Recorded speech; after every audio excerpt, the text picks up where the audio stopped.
ഹേ cinema ഇപ്പോൾ എല്ലാവർക്കും എൻ്റെ ചാനലിലേക്ക് സ്വാഗതം. ഇന്ന് കുറച്ച് സിനിമ വാർത്തകളുണ്ട്. ആദ്യത്തെ സിനിമ നമ്മുടെ OG ദേ കോൾ ഹിം OG പവൻ കല്യാണിൻ്റെ ആണ്. അപ്പോൾ സിനിമ നെറ്റ്ഫ്ലിക്സിൽ കൂടെ ഈ മാസം 23-ാം തീയതി OTT റിലീസ് ചെയ്യുകയാണ് 5ഓളം ഭാഷയിലൂടെ. അടുത്തൊരു അപ്ഡേറ്റ് വേറൊരു OTT ചാട്ടുള്ളി എന്ന സിനിമ ഒക്ടോബർ 20-ാം തീയതി മനോമാക്സിലൂടെ OTT റിലീസ് ചെയ്യുന്നതായിരുന്നു.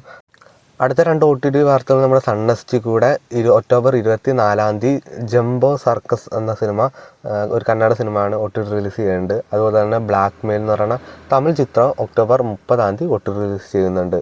അടുത്ത നമ്മുടെ ഒരു ടെലിവിഷൻ പ്രീമിയറാണ് റോന്ത് സിനിമ. നവംബർ 2-ാം തീയതി ഞായറാഴ്ച വൈകിട്ട് 4:30 പ്രീമിയർ ചെയ്യുന്നതായിരിക്കും. അപ്പോൾ OTTയിലൊക്കെ മികച്ച പ്രതികരണം, തിയേറ്ററിലും അത്യാവശ്യം റൺ ചെയ്ത സിനിമയാണ്. അപ്പോൾ നിങ്ങൾ TV-യിൽ സിനിമ കാണാൻ ആഗ്രഹിക്കുന്നുണ്ടെങ്കിൽ നവംബർ 2-ാം തീയതി വൈകുന്നേരം വരുന്നതായിരിക്കും. അപ്പോൾ നാളെ 10 മണിക്ക് കാന്താരയിലെ ഇവരൊരു റൊമാൻറ്റിക് സോങ് ഇറങ്ങാണ്. നമ്മുടെ ബ്രഹ്മകലാശ സോങ്സൊക്കെ അത്യാവശ്യം ഇപ്പോൾ ഹിറ്റായി ട്രെൻഡിങ് ആയിക്കൊണ്ടിരിക്കുകയാണ്.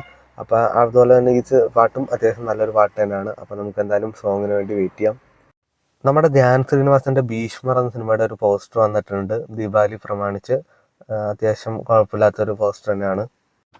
നമ്മുടെ ബേസിൽ ജോസിൻ്റെ ആദ്യത്തെ പ്രൊഡക്ഷനും പിന്നെ അനന്തൂസിൻ്റെ ആദ്യത്തെ പ്രൊഡക്ഷനാണ് സിനിമയുടെ ടൈറ്റിൽ ടീച്ചർ ഇന്ന് രാവിലെ 11:11 ഇറങ്ങിയിട്ടുണ്ടായിരുന്നു. സിനിമയുടെ ടൈറ്റിൽ അതിരടി എന്നാണ്. അതിരടി എന്ന സിനിമയിൽ നമ്മുടെ ബേസിൽ ജോസഫ് ഉണ്ട്, ടൊവിനോ ഉണ്ട്, വിനീത് ശ്രീനിവാസനുണ്ട്. അത്യാവശ്യം കുഴപ്പമില്ലാത്തൊരു ഒഫീഷ്യൽ ടീച്ചർ തന്നെ, ടൈറ്റിൽ ടീച്ചറായിരുന്നു. അപ്പോൾ നിങ്ങൾ എന്തായാലും കണ്ടില്ലെങ്കിൽ ജസ്റ്റ് യൂട്യൂബിൽ നിന്ന് ചെക്കൗട്ട് ചെയ്യുക. അപ്പോൾ ഇതുപോലത്തെ OTT വാർത്തകളും റിവ്യൂസൊക്കെ അറിയാൻ വേണ്ടി ചാനൽ സബ്സ്ക്രൈബ് ചെയ്യുക, കൂടെ സപ്പോർട്ട് ചെയ്യുക.